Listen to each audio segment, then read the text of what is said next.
Hi, everyone. Welcome. We'll just give it a moment and let everybody get into the webinar.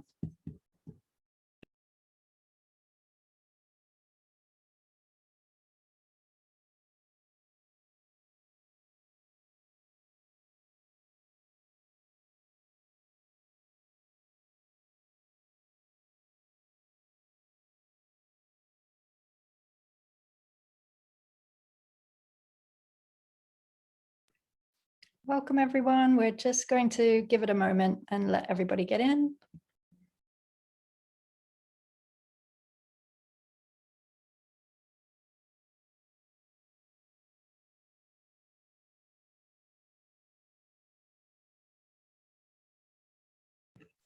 Okay, let's get started. Welcome, everyone, and thank you for joining us today. My name is Shannon Ganem, and I'm the Global Education Director at Magnum Photos. And with my colleague, Pauline Vermeer, Cultural Director at Magnum Photos New York, we're your hosts for the Beyond Magnum series, of which this is the final event. Beyond Magnum is an in-depth talks program created to explore some of the challenges facing our agency and our industry today. Through this series of free talks in chapters addressing archives, representation, and the future of photography, speakers have shared thoughts and engaged in debate across a range of issues. Each section was led by respected figures from the world of photography, and speakers ranged from practitioners to academics to subjects of photographs. Recordings from chapter 1 and chapter 2, and shortly all of chapter 3, can be found on the Beyond Magnum page and on the Magnum Photos YouTube channel. And you can hear more from our president, Olivia Arthur, about the aims of the program in the very first session. So a little bit of housekeeping. For our final session today, we are hosting this event via Zoom webinar. Please put any questions you have for the speakers in the Q&A box, and we'll try and answer as many as we can. We recognize that this series of events likely raised more questions than answered them, and that it is the beginning of a conversation. So we thank you for your contributions to that dialogue. You'll be seeing more from us following this program about how we plan to take that dialogue forward for us as an agency and as part of a wider industry. And with that, I'll hand over to Pauline to introduce our chapter co-chairs, Zahra, Rasool, and Ritchin, and then we'll ask Zahra to join us on screen also. Thank you, Pauline. Thank you, Shannon. Welcome everybody to this last session of the series. We are so grateful to you, Zahra, Rasool, and Ritchin, both of you for co-moderating all of this chapter. It was incredibly enlightening, and we can't wait for this last session with Lisa Osborne, Yasmin Elayat, and Nick Brukman. I'll leave it to you, Zahra, to introduce your guests, and we look forward to hearing you all and to seeing you all at the end of the talk. Thank you so much. Thank you, Shannon, and thank you, Pauline. I'm so excited to be introducing this panel, Beyond Representation, and the panelists that are joining us today. The first one is Lisa Osborne, who is the head of emerging media at Black Public Media. She builds programs to support Black talent who work at the intersection of film, technology, and art. Her goal is to increase the participation of Black creatives in XR, AI, and other experimental tech-enabled storytelling. Lisa created the BMM Plus initiative, which funds XR filmmakers, hosts tech mixers, screenings, and showcases, produces classes, and offers fellowships. With Denton Black Film Festival, she created the Technically Brilliant Show, a talk show that profiles Black makers and execs working in emerging tech. In 2020, Lisa collaborated with MIT Open Documentary Lab and MIT Center for Art, Science, and Technology to launch the MIT and Black Public Media Fellowship. She had a blast being a Tribeca Film Festival juror in 2019.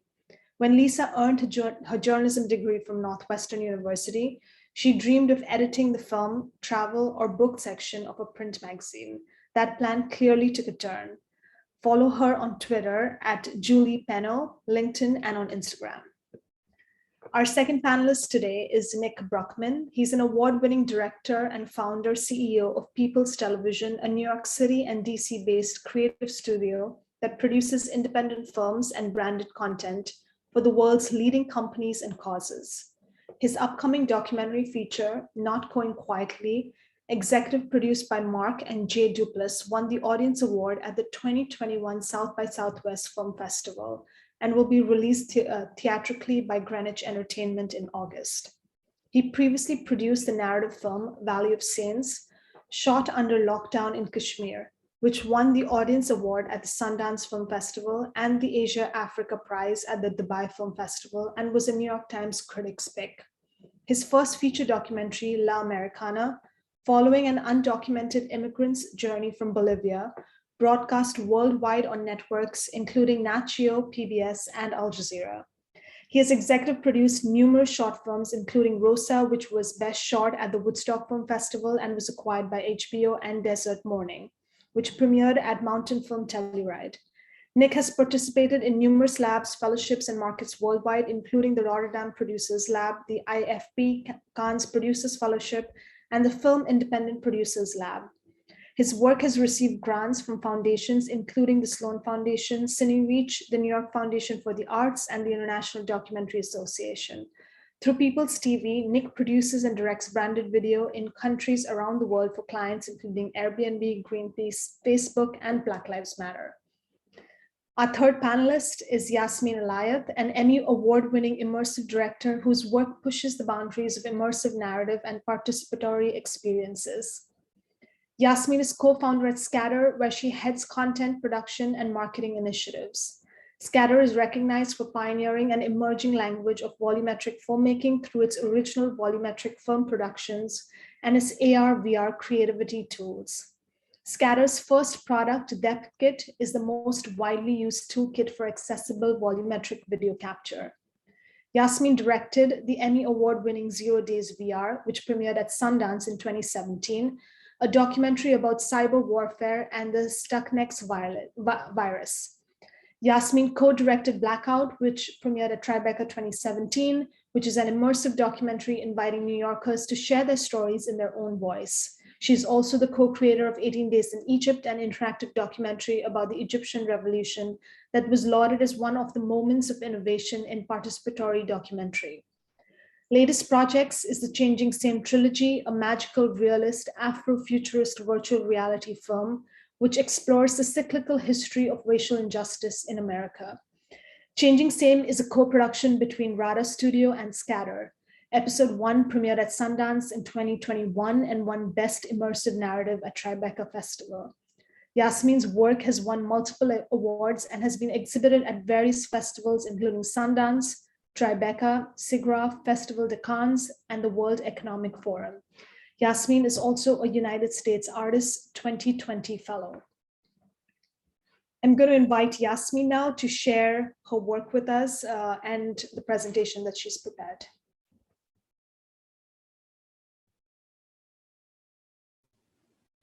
Oh, thank you so much, Zahra, and thank you so much for having me. Give me a moment, and I'm just going to connect and share my screen.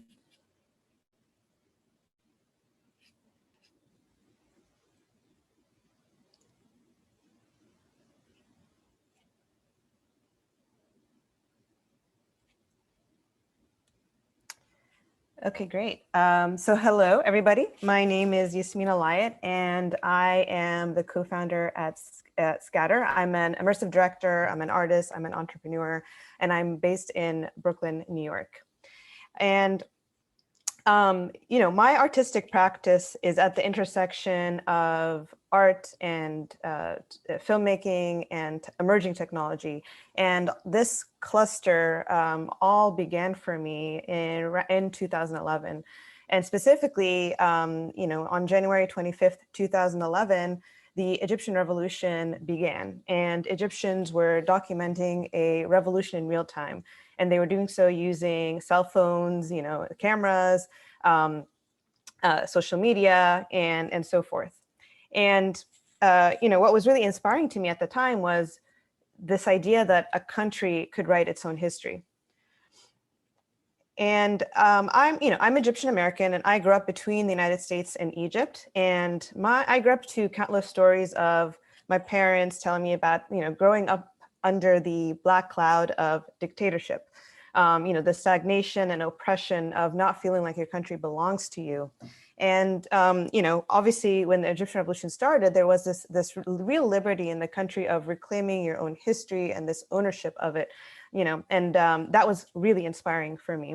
It was inspiring for me and my collaborator, Jigar Mehta, who is, we wanted to basically create a documentary that would empower this community that was already in real time documenting their story. And we wanted to create a platform that would enable this community members, the people on the ground, to basically share their own story using their own media and in their own voice. And so we created this platform called 18 Days in Egypt, which is a web native participatory documentary that called on the community to document the ongoing Egyptian revolution. And it was a living document where anyone can contribute and share their story. And the idea was, as the co-creator, not to remove ourselves as filmmakers and actually build tools and the space and the platform for the people on the ground to own their own story and create this documentary. And when we launched it, there's been over thousands of first-person narratives, on the platform, from stories that are about the conflict and battles with the regime to the heroes on the ground, the people on the front lines fighting for what they believe in, even to death, to love in the time of tear gas, and disillusionment, political disillusionment over and over and over again.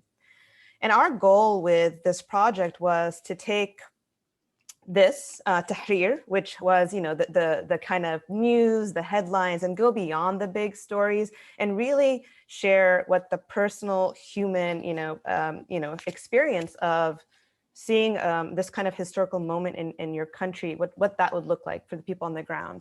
And the idea was with this project, our goal was so that a decade later, which is now 2021, that anyone can go back to these stories and actually know how all of these events really played out and how they played out on the ground.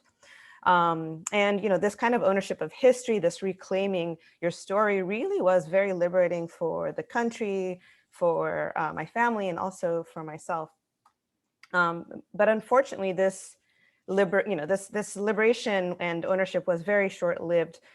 This photo is from the bloodiest moment in the Egyptian Revolution. So it was very violent, obviously, and it was not an easy movement. And this happened this is Rabaa Square, where 900 people were massacred in one day by Mohammed al-Sisi's army using live ammunition.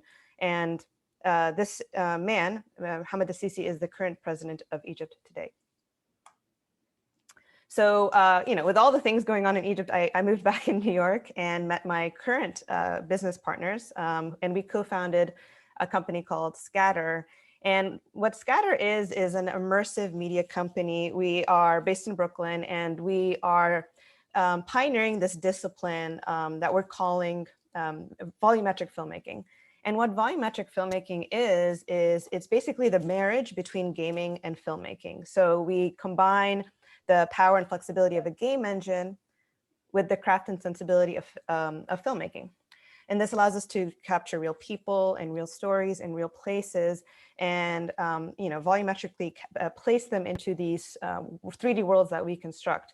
And so that's basically, the result of it is basically these immersive worlds where you as an audience member can actually walk and navigate in the world where the story actually takes place, and you can actually feel the characters and their presence. So Scatter has a body of award-winning work that has premiered across various film festivals, and our focus is really on topics that we think are very relevant and really important stories that need to be told today. And for today's presentation, I'm going to focus on two of these projects. First is 0 Days VR. So 0 Days VR is based on the feature documentary named by Alex Gibney called 0 Days. And in our adaptation, we wanted, well, let me step back first to explain what 0 Days was about. 0 Days, the film is about the Stuxnet virus, which is the first cyber weapon we're aware of that causes real world physical destruction. And in the documentary, Gibney poses this question, which was, how do you make a documentary where your lead character is code and code could speak for itself? And that was the inspiration of our original adaptation. And so in the VR documentary, in our adaptation, you take the perspective of Stuxnet.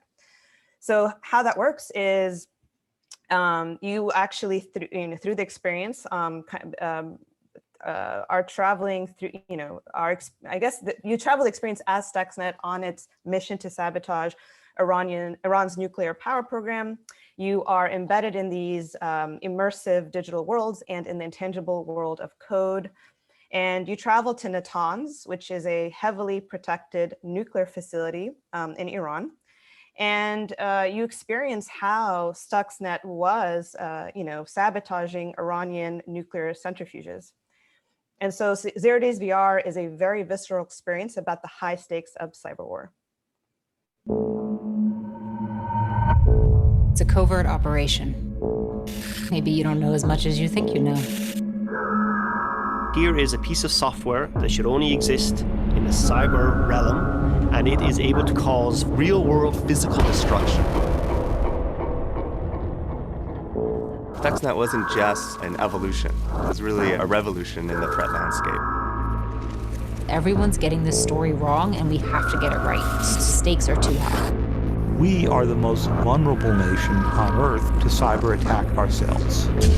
In international law, when some country targets a nuclear facility, it's an act of war. I understand the difference in destruction is dramatic, but this has the whiff of August 1945. Somebody just used a new weapon, and this weapon will not be put back into the box.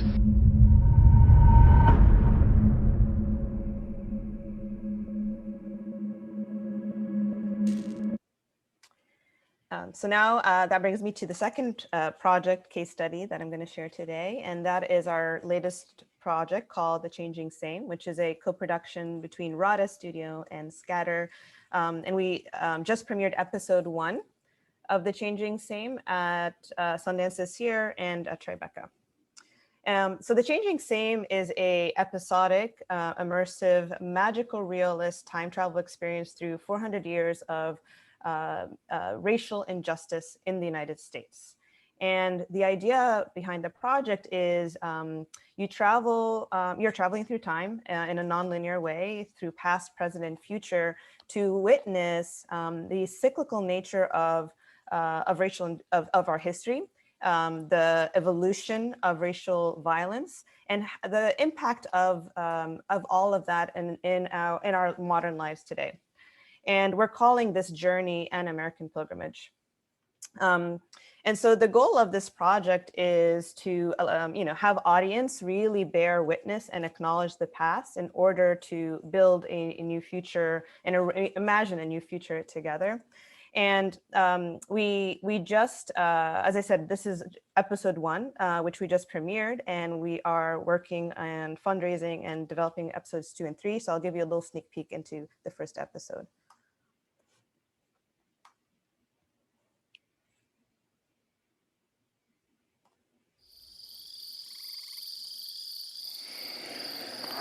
Stand back and watch for the closing doors.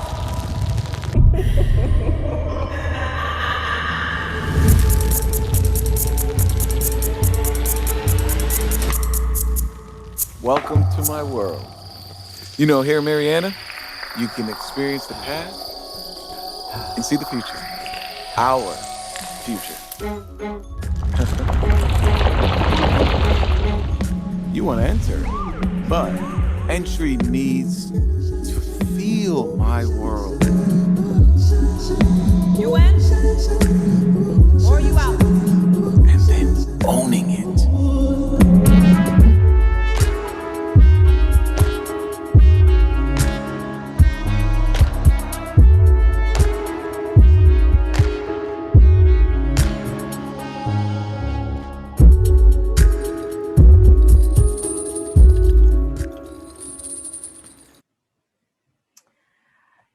So kind of just to round out and wrap up the presentation, I wanted to talk about how does our practice of creating art and making these films work with the tools we're building. And core to the ethos at Scatter is that art drives innovation and that you can't have one without the other. And so in the process of our creative productions, we actually are building the tools that we need to push our creative vision further.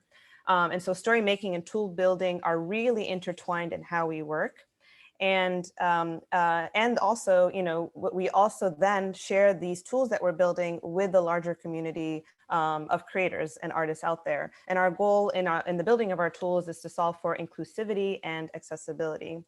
And so how that works is basically it results in Depth Kit, which is our software toolkit for accessible volumetric video capture. And the way it works is basically it captures the world in depth and in color to capture real human performances and human stories. I'm proud to say that there's a growing community of creators out there that have been working and using these tools for since our founding in 2016. And so it's been growing and growing, and it's really exciting to see. And so with that, thank you so much for having me, and I look forward to the rest of the conversation. Thank you so much, Yasmin, for the really wonderful conversation. To all the people attending, if you have any questions, please feel free to drop them in the chat. You don't have to wait until everybody finishes with their presentations to ask your questions. The next person I'd like to invite is Nick. If you want to turn on your video and unmute yourself. Hey, everybody. Thanks so much, Zahra. That was really incredible, Yasmin. Hope I can live up to that with some more traditional media making. I'm going to attempt to share my screen. I think I've got the sound fixed this time. So let's go ahead and make a presentation. Great. So there's me in Peru working on a documentary project. My name is Nicholas Bruckman. I am a director and producer and the founder of People's Television, which is a creative agency in Washington, D.C. and New York that makes films for brands really focused on social justice, diversity, and inclusion storytelling for social movements, as well as for large companies. I want to talk a little bit about some of the films I've made and how we've thought about representation in those films across narrative, documentary, and commercial work with you all. And the first project that I will talk about is Valley of Saints. Valley of Saints is a feature narrative film that I produced and People's Television produced with Kashmiri American director Musa Saeed. And Valley of Saints is an interesting project on a number of levels because it was a hybrid narrative documentary film. It was fully scripted, but the storytelling was done in a variety of unique ways that was very inclusive of the community that we were telling the story about, which I'll share with you. So the story is about a young boatman on Dal Lake in Kashmir, which is the contested region shared by India and Pakistan or occupied. And the story we wanted to tell was very different from other types of stories that had been done in Kashmir. One thing that we were aware of, I had made a short documentary film in college about Kashmir when I had met Musa, and when we came together, we felt there was a real need to tell stories about Kashmir that were not centered around the conflict, that embraced the humanity and showed the daily lives, of course, acknowledging the conflict, but something that would really empower and humanize the people who are living there and show who they were, their culture, their music, their lives outside. And the story is a narrative about a young boatman who's a shikarawala. He rows these cool boats in the lake communities of Kashmir and dreams of escaping until he meets a beautiful young scientist who is exploring the pollution on the lake and gives him a new perspective on his community and on his homeland. The film approach we took was something from the beginning. We wanted to make the film in a way that felt truly authentic and representative of the Kashmiri community. Even though Musa's Kashmiri American, I'm Indian American, we were in many ways outsiders. We were Western filmmakers coming into this community. And so what we did was cast real people from the community. Kashmir sadly does not have much of it's growing now, but at the time especially had a very limited independent film production culture. And that's largely because of the conflict has not been conducive to arts and culture thriving there. And so there's not a deep well of talent to pull from. And for the purpose of this storytelling, we wanted real people from this endangered community. And we found Gulzar, the star, who was a real boatman of many generations on this lake. In addition to including the community as the kind of protagonists of the film, because we were only a crew of 3 that came over, but also because we wanted to build that local film community, we brought on local Kashmiris, journalism students, people who had dreams of being in film, and we taught them how to be production assistants, how to be behind the scenes photographers, how to do lighting and gaffing, and really embrace this kind of community-driven storytelling, which I think comes across on the screen, and you can see some of the folks here. Here is our local Kashmiri journalist as a PA with Musa and myself on a rooftop. And so this style of movie making, where Western filmmakers go into places that are less developed from a film culture, we really believe that about nurturing local talent and not excluding them and making them part of the storytelling, so that the filmmakers truly learn from them and that cultural exchange is happening not only on screen but behind the lens. So I'll show, and hopefully the sound will work. Please let me know if not, the trailer for Valley of Saints.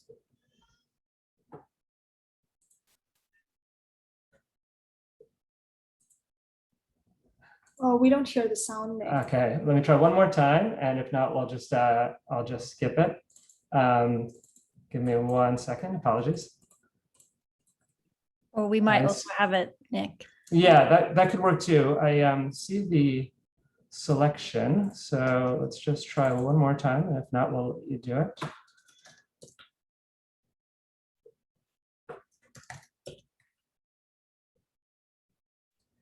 Okay, do you want to try playing that for me?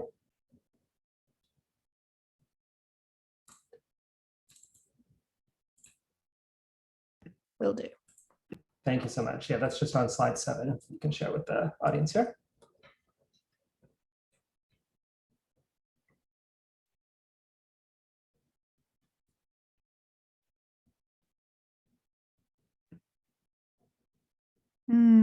Same problem? Cool. Maybe it's an issue with the way in which the slides are embedded. I hear them on my end. Apologies for that. Well, I'll circulate the links. I'll circulate the links with the group after. Is there a trailer on YouTube, Nick, that I can? It is, yeah, there is. Hold on, let me get that.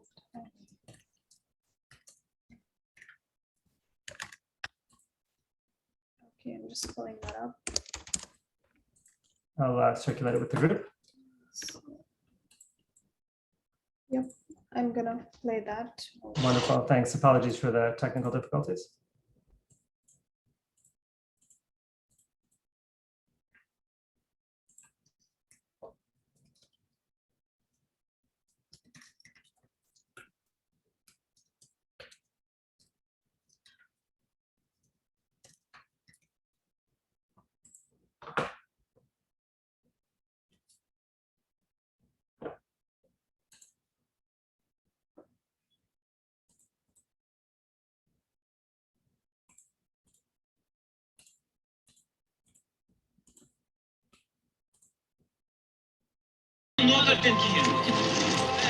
Second bus agar nahi dal uski. Marna shprat kaise. Da kya pata kashi change ho.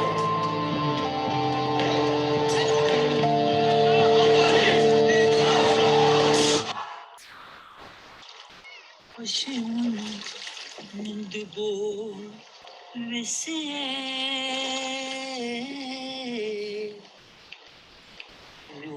Sudile bar avne nani yaro jani bagu rodi mein gulzar chhavne boş yatsan pratken gaz behtar bachun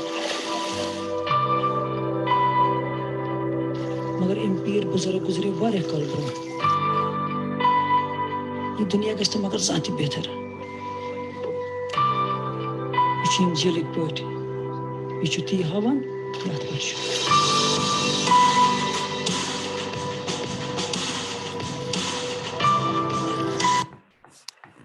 Well, thank you so much, Zahra, and sorry for the technical difficulties. I'll take over the sharing again. Oh God, did it work? Sorry. There we go, great. So the one thing that was really important to us in terms of sharing the film and talks about bringing the community on board was also having the community and the actors part of the experience of marketing the film. Often when Western filmmakers go into Eastern cultures, there's a sense of leaving the community behind. And so when the film premiered at Sundance, Sundance was very active and we worked closely with them to bring the actors to the US. Of course, the US government said no, which was very unfortunate at the time, but we were able to bring them on their first plane ride to the Hamburg Film Festival and to the Dubai Film Festival. And that experience of really making sure the talent in the film could come and be a part of the experience of marketing it and also continuing to support them in their careers in Kashmir after and nurture that community was really big for us. And so that's just a little bit of the journey that I wanted to share with you on Valley of Saints. The film was on Netflix, but it is now expired. It's on iTunes and Amazon Prime, and it will be released again on a new platform for Muslim films called Ashab, and excited to share that launch with you all. The most recent project that I want to move on and share is Not Going Quietly. Not Going Quietly is a feature documentary that I directed that tells the story of healthcare activist Adi Barkan. Adi is a young father who was diagnosed with ALS at the age of 32, which is a neurodegenerative disease. And at the same time, in a chance encounter with powerful Senator Jeff Flake on an airplane, tells the story of his diagnosis and what it'll mean for his healthcare. This exchange goes viral, and Adi, who at the time was a young and unknown activist, becomes the face of healthcare in the United States. And the film tracks his journey and his disability as his voice and physical body fade and his prominence rises as he becomes what's later called the most powerful activist in America. And in this story, similar to Valley of Saints, one thing that we were confronted with was talking about disability on camera and also about representing disabled stories on camera. I don't identify as a person with a disability. However, I have a lot of disability rights advocacy in my family. My grandfather was blind and part of the movement for the rights of the blind in India. My aunt and uncle were disability rights activists. They're very active in the movement for the ADA. My aunt told me a lot growing up about being trotted out in her wheelchair to telethon fundraisers against her will and how humiliating and underrepresented she felt by that experience. And so getting this right was really, really important to me.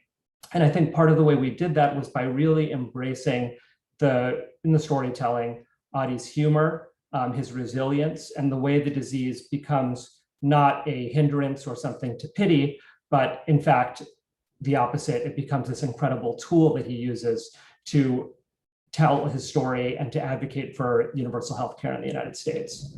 I am now going to share, and let's see if this Dropbox link works. If it doesn't, I will move on quickly. Thank you for being so patient. This is a scene in the film which shows how Adi's humor is represented to not transcend disability narrative storytelling.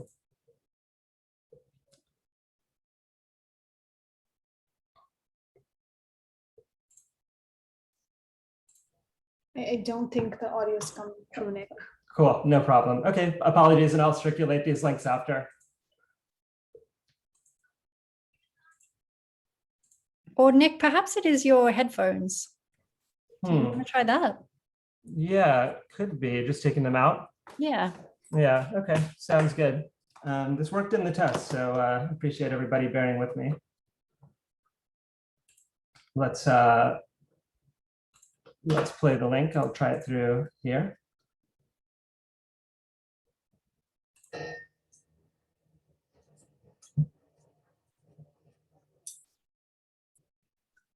No, it's not working.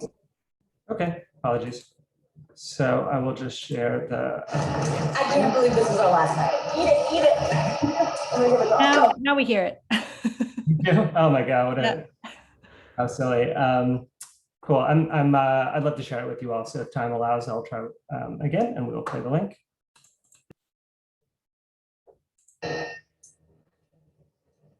It's very odd. It starts and then it stops. Not sure what's going on. I can't believe this is our last night. Eat it, eat it. I'm gonna give it to Go, give it to Ani, give it to Nate, go. This is Elayat's family. So no sound? We can hear it. Kind of amazing.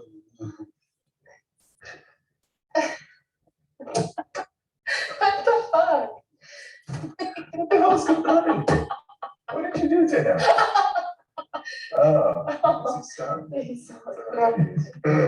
I'll see you later when you're done raging. I'll see you tomorrow. Are you okay? Night.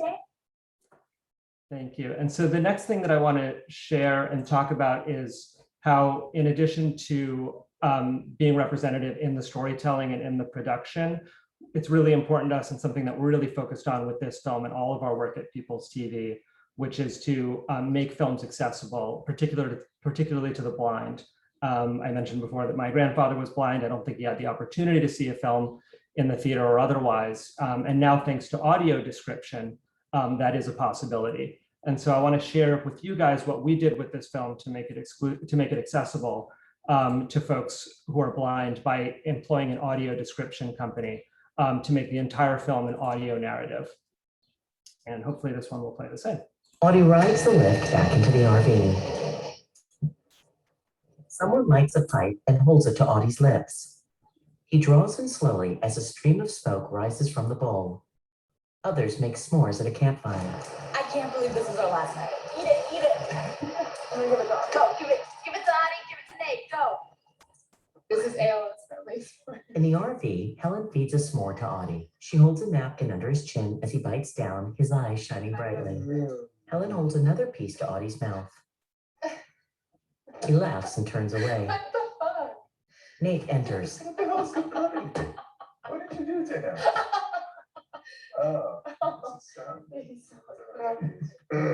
I'll see you later when you're done raging. I'll see you tomorrow. Are you okay? Night. So I wanted to share that audio description because I think it's really important for media makers to think about, especially with disability stories, but not exclusively, the new tools that are available to make them accessible, especially to the blind. And that's something we're working, now that folks are watching things on streaming, this is something really important to build into people's media and deliverables plan. And this, of course, advances into thinking about accessibility at theaters and other venues in person as well. The last thing I just wanted to mention a little bit about is our work. Audie rides the lift back. I wanted to mention just a little bit about our work at People's Television. So at People's TV, we bring this level of storytelling to brands. What we do and what we focus on is addressing these issues of social justice, of racial inclusion, of disability rights with large brands. We work both for companies that are large sort of tech institutions like Airbnb and Dropbox telling these kinds of stories. And we also work directly with social movements themselves. And what we really focus on is having filmmakers from the represented community tell those stories. And I'll just share a 30-second piece, hopefully with the sound working, of our work for Black Lives Matter.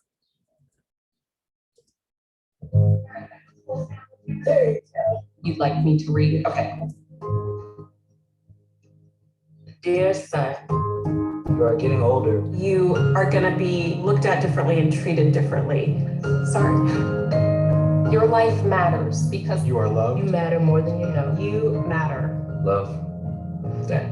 Love mom. Love mom and dad.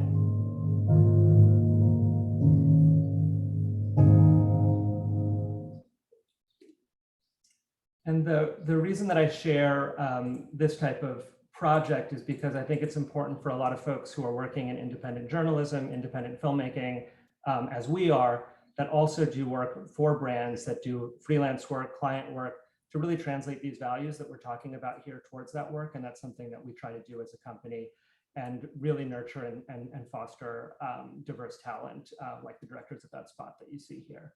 So that's it. I apologize again for the technical difficulties, and I will circulate the links with all these in the chat here so that people can have a better technical experience. I'm really excited to be a part of this. I'm blown away by the work that Yasmin is doing My social and email links are here, and I look forward to continuing the conversation with you and adapting the presentation with a bit of a technical improvement. So thank you so much, everybody. Thank you so much, Nick. We already have comments coming in the chat talking about how great the work is. I'm going to hand it over to the last panelist, Lisa, after which we will dive into a pretty interesting conversation. Thank you, Zahra. Hi, I'm Lisa Osborne, the Director of Emerging Media at Black Public Media. My pronouns are she and her, and I'm talking to you live from Atlanta. Today, I want to talk to you about who gets to tell stories and who gets to tell stories in new ways. At the end of my talk, I'm going to play 3 brief video clips from 3 different projects, and then you can ask me questions during the Q&A about those projects if you have any. The projects are called Unresolved, Red Summers VR, and Movement Portraits, and they are all nonfiction projects that are basically expanding the way that we tell documentaries by providing new perspectives of old stories and more complete perspectives of old stories.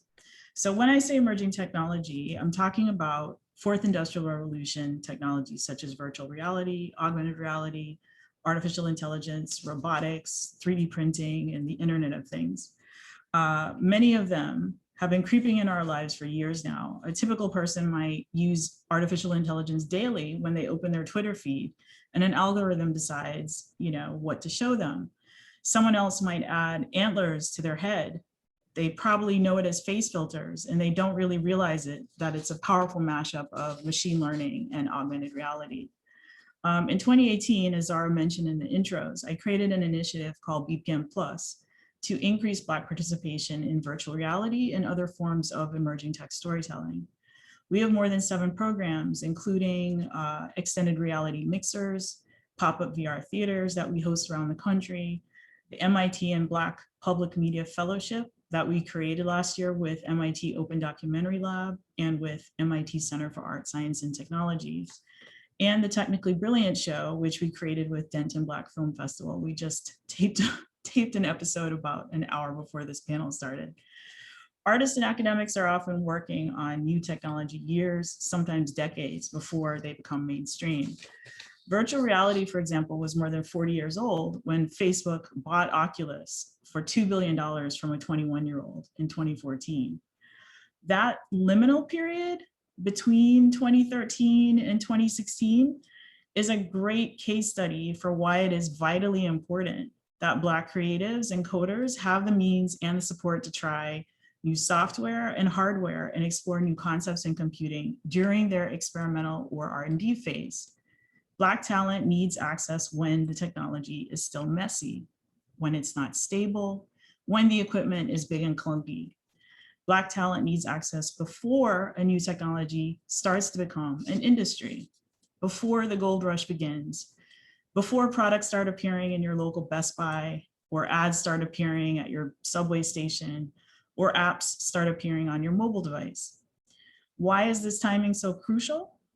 Because if Black talent does not get a foothold in a technology before the first wave of investment and before it reaches a tipping point, the odds of us catching up or having any kind of significant creative or financial stake in that industry is pretty much zero. Every study in the last decade on diversity, equity, and inclusion in the tech industry confirms this. The numbers don't lie. So who gets access to new ideas and new technologies first has massive long-term and real-world implications. It affects who gets the chance to acquire early adopter expertise. It affects who gets hired at startups that will become the next Google, Twitter, Twitch, and Snap. There's a huge difference between being one of the first 50 people hired at a startup versus being the 500th, which means it also affects who gets to build generational wealth. Early access affects who gets to influence political policy and laws about the use of a new technology. It affects who gets to tell stories on new technologies first. It affects who gets to create the official historical record. It affects which stories and whose stories become canon. Today's new storytelling forms are tomorrow's archival footage. What would Twitter, TikTok, and Clubhouse be without Black people? Without Black creativity and ingenuity, without Black cultural criticism, without Black activism, without Black memes, and without Black style. When those products were still emerging technologies, Black users helped them go mainstream by driving engagement and traffic with our original content, our intellectual property, and our sense of community. Over and over, we've seen that Black creativity and Black culture translates into big bucks and giant valuations for tech companies, just not for actual Black people. When I think about equity and inclusion, I'm constantly asking myself, how can I give Black creative technologists a leg up or a boost over a high wall? And I challenge you to ask yourself the same thing. How can you or your company connect Black creatives to equipment, expertise, or professional networks that might be difficult or impossible for them to access on their own? It's not just that who is behind the camera matters, but who makes the camera matters just as much. So with that, I wanted to play for you clips from 3 projects that pitched in our BPM Plus showcase in April of this year.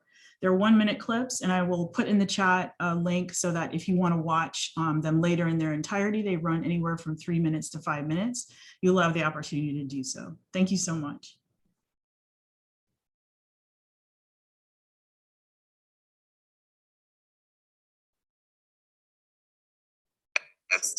And I'm also the creative director. My name's of Ottawa Pictures, which I'm a filmmaker and focusing on film and new and immersive media. And I'm also the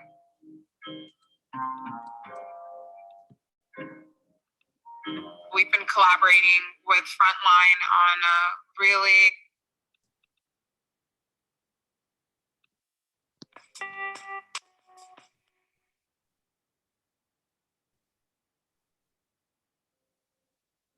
My name's Zahra, and I'm a filmmaker and creative technologist.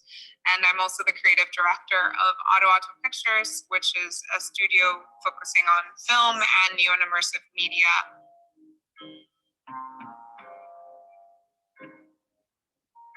We've been collaborating with Frontline on a really significant and socially relevant project called Unresolved. Unresolved is a multi-platform experience. It's composed of a podcast, a film, and I've been responsible for the interactive web experience and the traveling augmented reality installation. When designing this project, I was really inspired by looking at the role of the tree as a symbol in American history and the ability to design an experience that mixes art and technology with powerful investigative journalism to bring to life the stories of victims of racially motivated murders.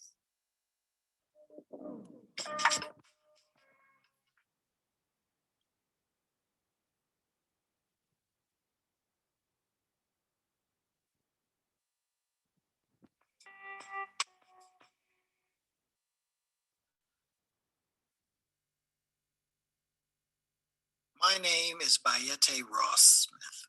I'm an interdisciplinary artist and education worker who works at the intersection of multimedia, photography, journalism, and installation. My latest project, Red Summers, Domestic Terrorism, 1917 to 1921, examines the history of racial domestic terrorism in the United States of America, dating back into the early 20th century. A little over 100 years ago, the United States experienced a profound period of racial and social unrest.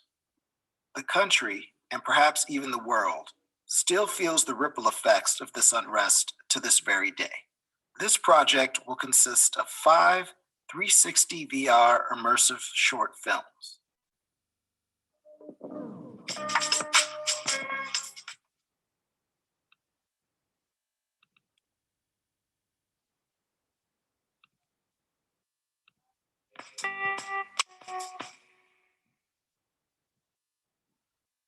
Hi, my name is Lajane McMillan, and I'm an artist creating work that integrates performance, extended reality, and physical computing to question our current forms of communication. I'm passionate about discovering, learning, manifesting, and stewarding spaces for liberated Black realities and the Black imagination. I believe in making by diving into navigating, critiquing, and breaking systems and technologies that uphold systemic injustices to decommodify our bodies, undo indoctrination, and make room for different ways of being. In the past few years, access to motion capture data, 3D character-based models, and software to make animation yourself has skyrocketed. From Make Human to Mixamo to Carnegie Mellon's motion capture database, the ability to make and finish polished projects has become easier for many. While these resources are extremely helpful to create a range of projects, they lack tools to create diverse characters and movements unexplored by systems that center assumptions of neutrality. For example, when looking for culturally specific movements in existing motion capture databases, you may find some, but are often met with dances and movements that don't reflect the search term.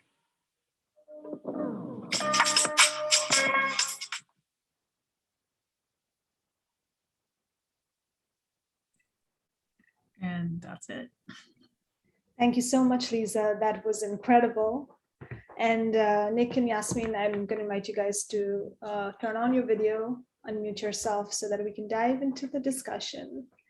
And Lisa, there was something that you said in your presentation, which I've been dying to ask all of you guys, is this idea of sort of like, you talk about creating generational wealth. It's about creating changes that are systemic. And I was reading this article in the NPR by this writer, Jess Skolnick, and she mentions that equity means more than representation. We must also look deeper at the structures themselves, which keep us soiled, and the functioning of social, cultural, and economic power.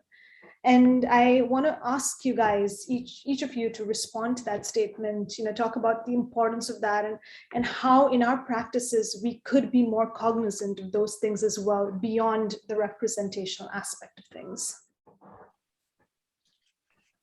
Well, clearly, I completely agree with that statement. And I'm actually, Black Belt Media, I helped form a new organization called Black Innovation Alliance last year. Today's our 1-year anniversary of launching, which is focused on building an ecosystem of Black-led and Black-serving innovation organizations that support Black innovators, whether they're people starting startups or small businesses or they're creative technologists.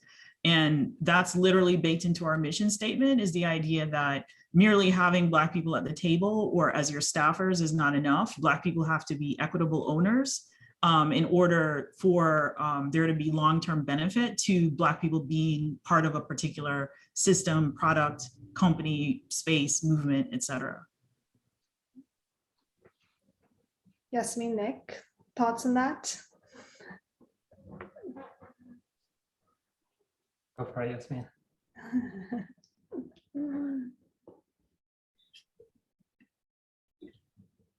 Well, I'm not sure if you can hear. I'm happy to jump in and say, yeah, I also, of course, agree. I think, one thing that I think is important to recognize is, in addition to being a filmmaker and activist, I'm also a business owner. We have a team of about 18 people, and it's not just about what's in front of the camera or what's on screen, it's also about what's behind. And so some of the issues that we're talking about are something that I'm working on as a business person and working on diversity within our own team. And I feel like I have a lot to learn. Just hearing Lisa and Yasmin's presentation, I feel like a participant in this discussion. And I think it's important for people. I consider myself identify as biracial and from a mixed heritage, but I think it's really important for people working in this space to see themselves on a journey or a spectrum. This is not, you're not off the hook from coming from a certain background. There's really a lot more work to be done. And what we're trying to do is not only diversify our team at People's TV, but also really pair up the storytellers with the subject matter. So we're really working on beefing up our roster, both on photography and videography, crew members, et cetera. Ava DuVernay is doing amazing work in this regard, and welcome diverse creators in the audience here to reach out to me and get in touch. But really try to make sure that authentic representation is being seen. So I shared an example of our Black Lives Matter work, and we are developing a roster of all Black directors for that and making a mandate of majority Black crews for all of that work. Similarly, we're working on identifying, I didn't mention this earlier, but we had a lot of disabled filmmakers review cuts of Not Going Quietly to make sure that that was authentic, because I didn't qualify as the director of that film to vouch for the authenticity of the representation on screen. And so we're working on bringing some of those filmmakers into the stories that we're telling, not only about disability issues, but writ large in this space. And so, yeah, this is a learning journey for me, and I'm really glad to be a part of this, and you know, and achieve these shared goals that we're talking about, and that Lisa especially is championing.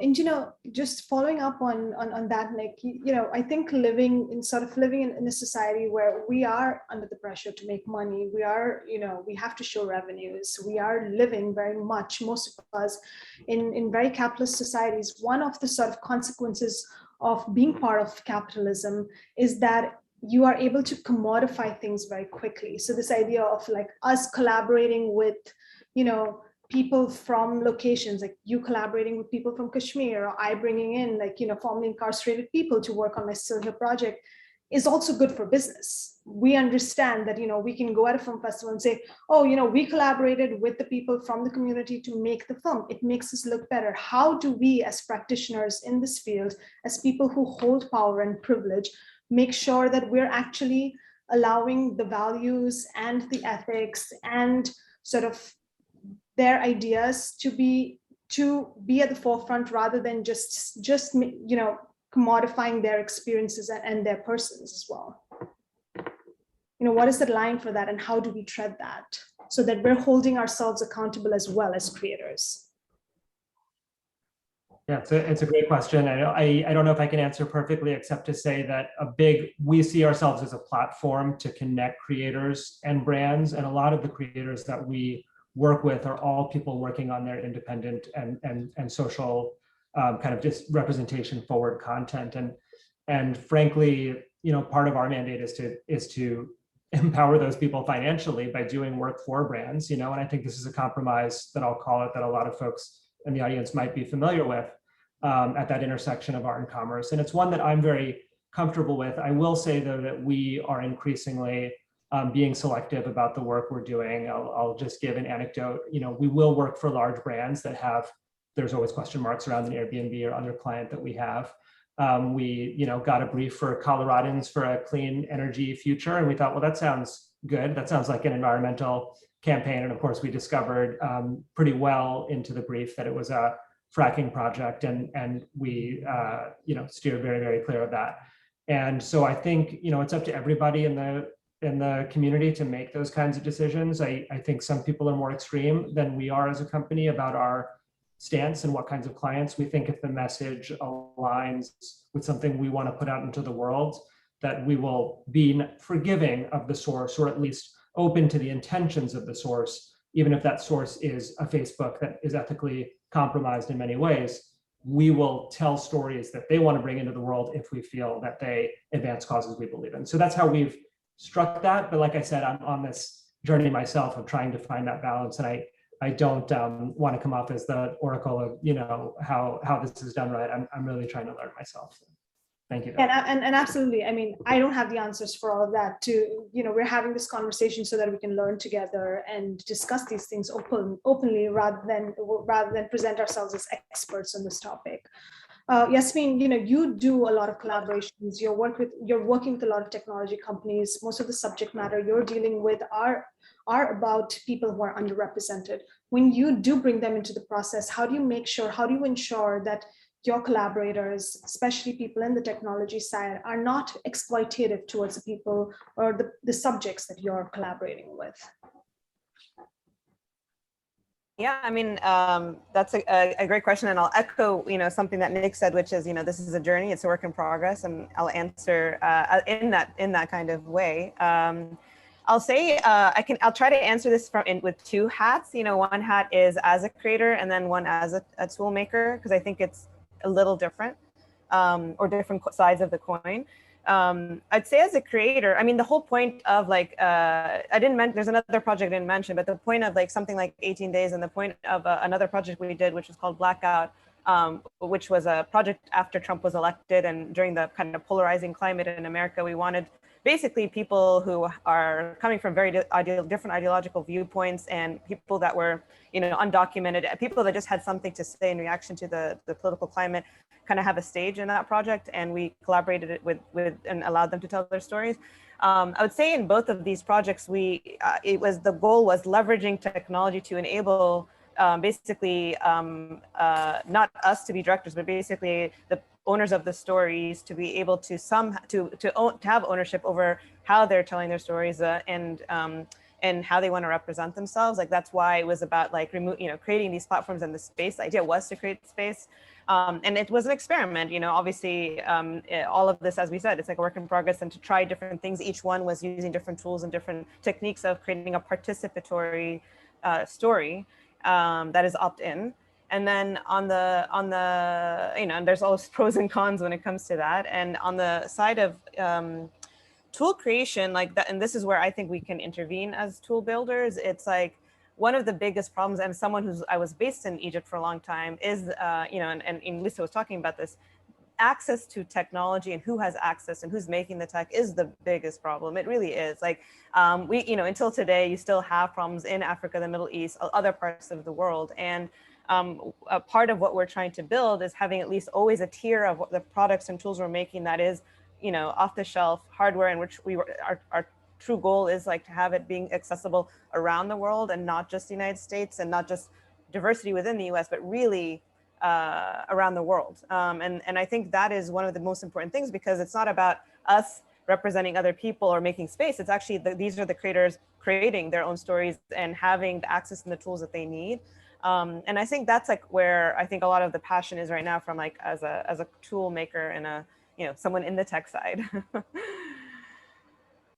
Thanks, Yasmin, for that response. Lisa, what you said in your presentation resonated so deeply with me, because I feel like personally I experienced so much of that, because I started working in this quote unquote emerging tech space pretty early. And I remember when the headsets first came out, I was unable to put the headset over my headgear. And, I could never watch a VR right. Right. Yeah, at our events, a lot of Black women watch like this. Yeah. They hold it up to their head because, big hair. Exactly. And also like, but if you're watching something volumetric and it's tracking, it doesn't work. Right. It's like, it's a little bit ridiculous. You see them turning and I'm like, no, this is not the way you're supposed to be doing it. You're ruining it. Well, I'm not gonna, ask somebody to mess up their hair. That's, ridiculous.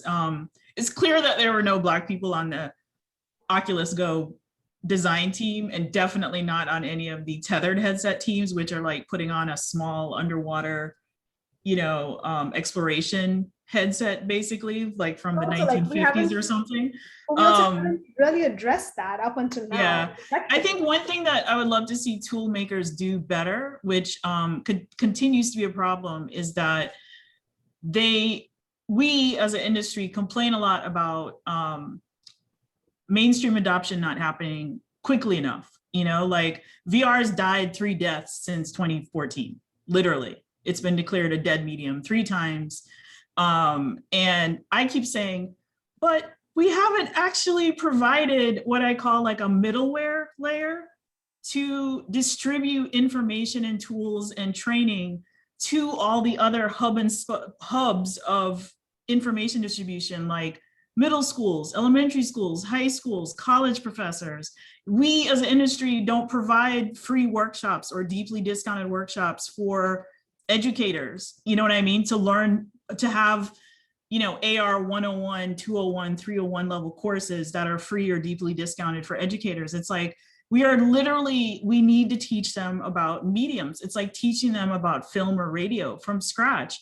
And instead, all we do is complain about, oh, it's dead, and then nobody's buying the headsets, and there's not enough content to drive sales. And I'm like, the reason there's no sales is because you literally have not seeded all the people who would become your evangelists, which would be high school art teachers, high school computer science teachers, high school math teachers, you know what I mean, media arts professors.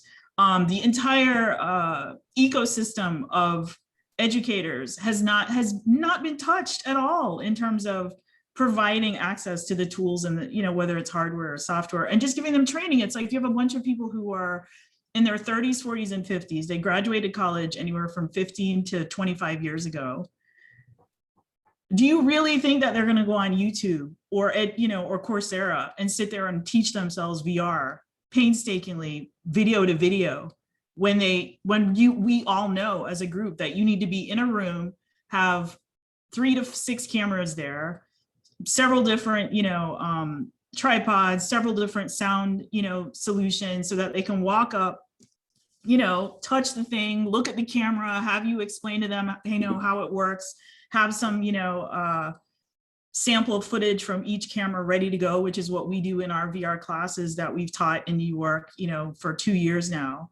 And it makes such a massive difference in their uptake of the information, their ingestion of the information. And we've had everybody from local journalists, at, ABC, NBC affiliate, to local doctors who plan to design VR training courses for other doctors to teach them to do procedures, to advertising executives, and yes, filmmakers and developers, coders who want to learn the medium. So I think we as an industry do a piss poor job of actually distributing the information and getting out there in an equitable and speedy fashion. And we just need to stop bitching about how mainstream adoption is not happening quickly enough on all the extended reality family of, technologies. It's ridiculous. We haven't done anything.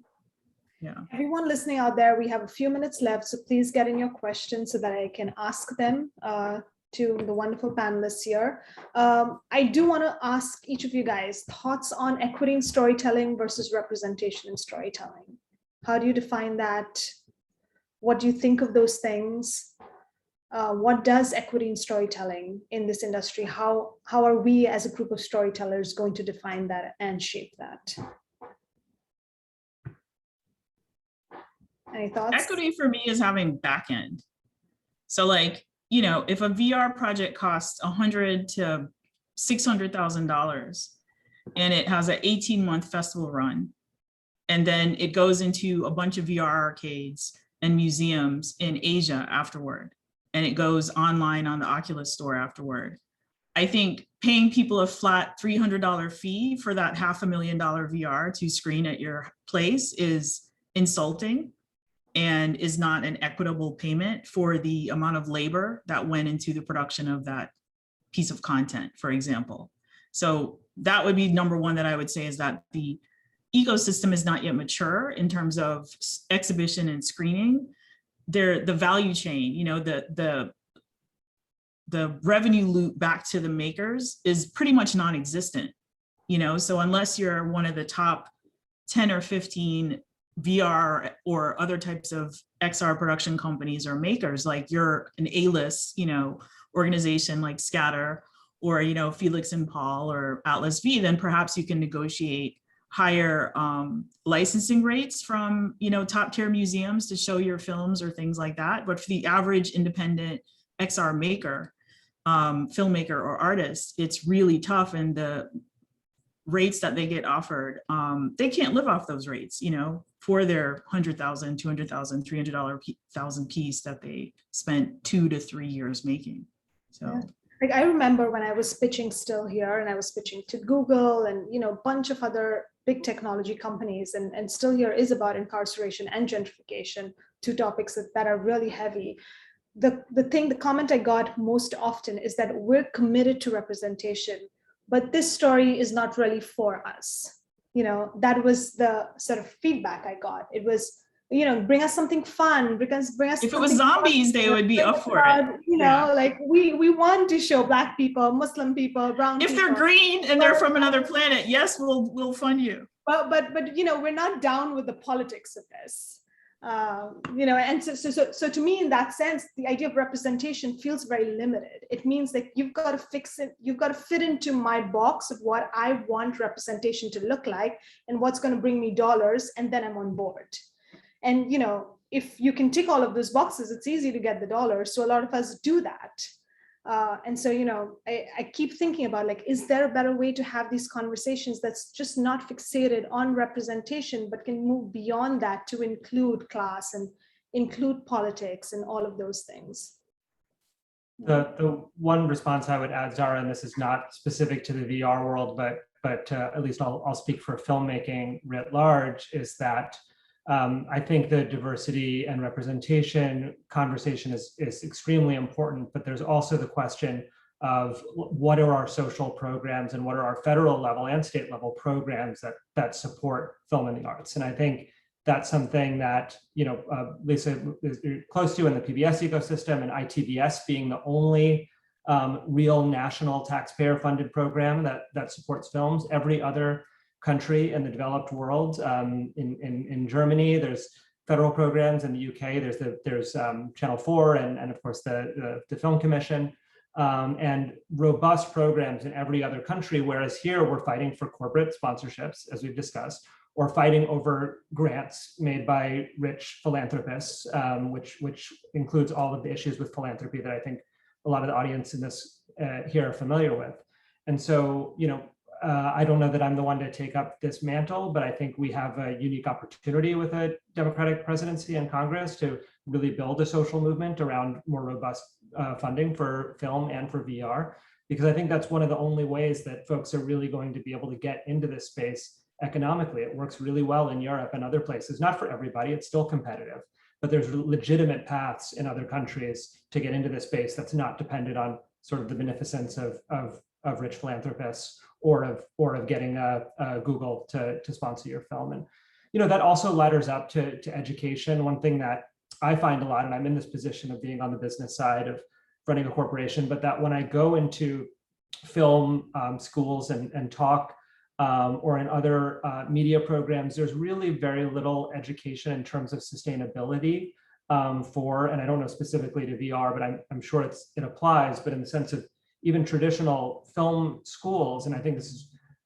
even less accessible in kind of low income and diverse communities, of what an actual viable path towards a sustainable career is. And I, all the time hear people who don't know what, for example, who are 17 and don't know what an invoice is. They really want to be a production assistant and find a way to ladder up, but they don't know the very basic economics of how to develop a craft, build a sustainable career, and then maybe have the bandwidth to apply for a grant. And that really creates a lot of barriers for folks. And so I think one is this kind of national movement I think we need to build. The other is an educational movement to empower people with basic sustainability tools about careers in the arts. And that's just something I've discovered seeing a lot of my peers. I went to state school in New York and I found that incredibly lacking. And then as I go back and speak at schools or show my films, where people just don't know how to make a career in this space whatsoever, and therefore get diverted into other things. And so that education, I think, could really help with equity. So when are you running for office, Nick? We'll see. I think I will make some videos in support of a candidate that will advance these issues. I think that's my lane. I'll stick to it. We're running out of time, and I could continue talking about this for hours. But Yasmin, you do get the stage for your last comment before we wrap up, unless somebody else wants to add something after she says. Yeah, I mean, I'll just say that what Nick, you should know that everything you said applies completely to the VR industry. Still, nothing is different. It's the same. So just so I'll echo that. Also for our, the industry I'm in. And I guess one thing I'll add about equity, which is to add on to what Lisa was saying about an ecosystem, and this is something that even Scatter faces, and also definitely our community. This is like the biggest pain point, which I really believed, or at least a lot of us believed when like this kind of, the reemergence of the latest iteration of emerging technology, immersive technology, and specifically virtual reality, was that distribution would be a lot more accessible. Like people would say it's like going to be like the future of the iPhone App Store. And so this idea of like kind of removing the gatekeepers of this barrier was kind of the promise, right? That was what was exciting. And what's unfortunately been happening is the opposite, that part of the problem I would say about equity is that there are these, not only from a fundraising perspective, it's literally gatekeepers to actually just distribute a project on an online store. Like you can't actually just put your project on these online stores right now, whether you're talking about queer love, or if you're talking about Black stories that don't just are, considered left of center. And I'm not joking, they were told us it's left of center of whatever their center is, things like that. And I think that's the biggest problem, because it's like, I don't even know what to talk about here. It's like something that doesn't even cost them anything to just let people publish these, these stories, with already all the uphill battle we've already discussed about fundraising and. So that's my additional 2 cents. Thank you so much, Yasmin. Thank you, Lisa. Thank you, Nick. I've enjoyed this conversation. I've enjoyed being your friends for so many years, learning from you guys, seeing all the amazing work you're doing. And I hope we can continue to have these conversations more often and, try to solve so many of these issues that, people of color and the underprivileged, so many people who don't have the access that we have are facing today in the industry. Thank you, Zahra. This is an amazing conversation. Grateful to be a part of it. Shannon, Pauline, I'm going to hand it over to you guys. Thank you so much. Thank you so much. This was so rich. And thank you, Zahra, for another incredible panel. Thank you all, Yasmin, Lisa, and Nick. Thank you for being here. This is recorded, so I hope many people will watch this conversation. And Shannon, I'll let you also say a word. And yeah, are there any questions that we'd missed? Was my only question, because I saw there was one here, and I don't know, Zahra, if you would like to. I think the panelists have been answering them, so thank you so much for that. Okay, I'll just ask you guys to drop your social media profiles, whichever you guys want public in there, so people can follow you and reach out to you if there's anything. Thank you. Yes. I was just really struck by Nick's comment around it's the same in the photography world. I think I'm always stunned by how many universities don't seem to be teaching the nuts and bolts of how to fund a career, and we're really, we've been working on programs, professional practice programs, so that's super interesting, a really key kind of point. But that was incredible way to end. Thank you so much, super inspiring.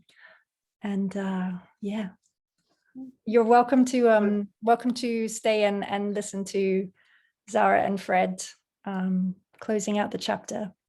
Thank you so much to you all. Thank you so much.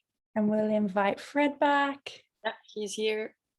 Okay, great. So Zahra, we're closing out the chapter. Would you like to begin the closing or end the closing? I think I've done enough talking, so maybe you could start.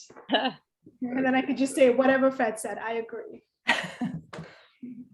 So first of all, I'd like to thank very much all the people who participated in this third chapter on the future. I think it's been some of the most honest, authentic, serious, sincere, intelligent conversations that I've been privileged to witness over the many years of attending various conferences and moderating panels. I think we all learned a lot. And I think I just want to leave with possibly 2 ideas that were repeated a number of times that I just wanted to emphasize. And one of them was the idea of the end of othering. The idea that we're making an enormous mistake by treating the protagonist, the person we're depicting, or people we're depicting, communities we're depicting, as other, and to start thinking much more of us. That as Josue said yesterday, as a number of people pointed out, there's something really dishonest in a lot of media, a kind of schadenfreude, of working to show that somehow they're worse off than we are. We should pity them. We should stereotype them. They become fodder, like Ellen Tolmie pointed out this morning, the way we use children, that we project onto them, and we make them what we want them to be, versus acknowledging their autonomy as people. And you could say that for many populations with whom we work in media. And the other one is really that the important thing is to establish a goal as a media maker. What are you trying to do with the work? Are you trying to change something? Are you trying to make anything better?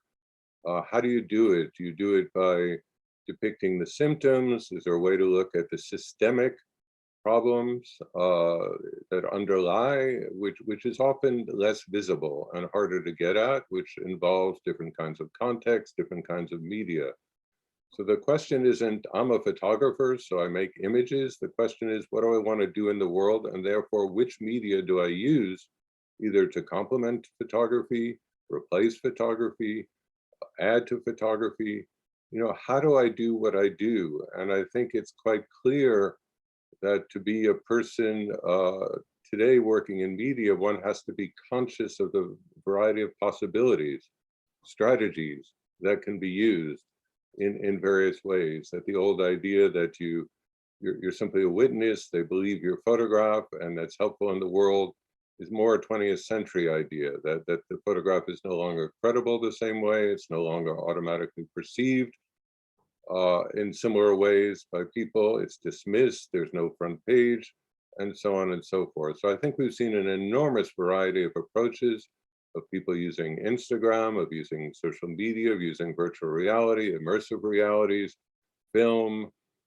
But you know, what underlies it is the concept, the idea. What are you trying to achieve? And then how do you get there? And what's the ethical way of getting there? You know, to be inclusive with different kinds of people who author it, not just to appear in it, in whatever media that you're making as well. And so I think it's, you know, as I think it was yesterday that Marvin Heiferman said, it's clear that you need a much more higher consciousness. You're not just a camera bearer. You're much more than that as the author of whatever it is you're doing. And to do that, you know, you don't only have to know the cultures that you're depicting, but also know yourself and know your limits, know your background, know your experiences, know your own preconceptions, and then work from that to try to be as honest, authentic, and transparent as possible. So I think it was an incredibly good beginning, and I look forward to future discussions to push this further, because I think, in fact, we have gone beyond Magnum in very important ways. And Zahra, I turn it to you. I agree with everything Fred said. I don't think there is anything to add, but in that vein, I will say one last closing thought. I'm currently reading the autobiography of Stokely Carmichael, and you know, there's a statement he says that really strikes me. He says, "We're not what we think or say we are. We're not what we hope, not what we pretend we are. We're simply what we do." And I think, you know, we can sit here, talk about these things for hours, talk about what's ethical, what's better, how to represent our collaborators better, to collaborate more. But at the end of the day, it is the work that we put out into the world that will bear testament to how better we are getting in the practice. And I just hope that, you know, everybody's able to take something from these conversations and, you know, challenge the conventional narratives, challenge the practices, and, you know, push each other to be more accountable for their work. Thank you so much, Zahra, and Fred. Thank you both so much. This is so overwhelming in a sense, in a good sense, what we have heard, all these in this chapter and the previous chapters. And I think we will need to process all of it. And in fact, I'm happy that there will be a publication, because maybe in that publication we'll be able to start to, you know, continue, you know, what are the next steps? What are we actually talking about? And I just wanted to thank, well, our 6 co-chairs, Zahra, Rasool, Fred Ritchin for this chapter, Asia Yagmorian and Azua Bogu for the first chapter, and Noël Flores-Théard and Anthony Louvera, who led the second chapter of this series. I also want to thank we want to thank the 50 stellar speakers who took part in this enlightening conversation that were brought up, you know, together by you all. Fred and Zahra, this chapter was really quite something and quite illuminating. We want to thank also Capella Bunchan and Mariam Bayramali and Rowena Lovell, who worked hard on the production of this series. Of course, Shannon here, thank you for being my co-pilot. To Magnum CEO Caitlin Hughes and Magnum's president Olivia Arthur for their trust. To all the Magnum photographers who took part and supported this program. To the Magnum Foundation, Kristen Lubben and Susan Mezelas for paving the way for us, always pushing, for more openness, collaboration, and diversity in the field.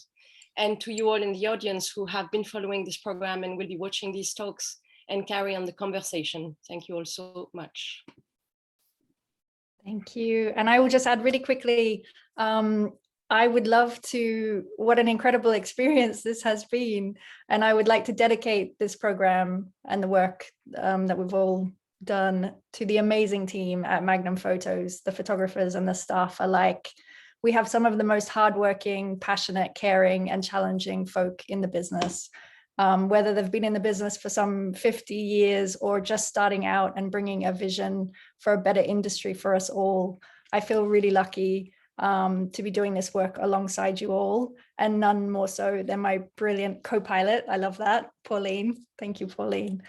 And I'd also like to dedicate this program to the wider Magnum community, particularly all of the students and teachers out there live and watching the recordings. We are incredibly proud looking back at this amazing resource that we've created for you all with our co-chairs, with our panelists. And we hope it will spark many beautiful, challenging conversations, beautiful ideas and collaborations for you all. And finally, I'm struck by so many of the incredible quotes from the past month, but I would like to close with an idea that Indigenous futurist Josue Rivas shared yesterday, and I'm paraphrasing, but it is the idea that today we are creating the photographic archives of the future, that we should fully understand that responsibility, as well as the opportunity for healing, and build it with intention for future generations. So I don't want to end. I don't want it to end. Let's keep going. Yeah. But hopefully it is the continuation. Continue the conversation. And all the recordings will be there, and the publication, and we'll take the conversation further for sure. Thank you, Fred and Zahra. Thank you all for today's talk, also everybody here, and see you soon. Thank you so much. Thank you. Bye, everyone. Bye.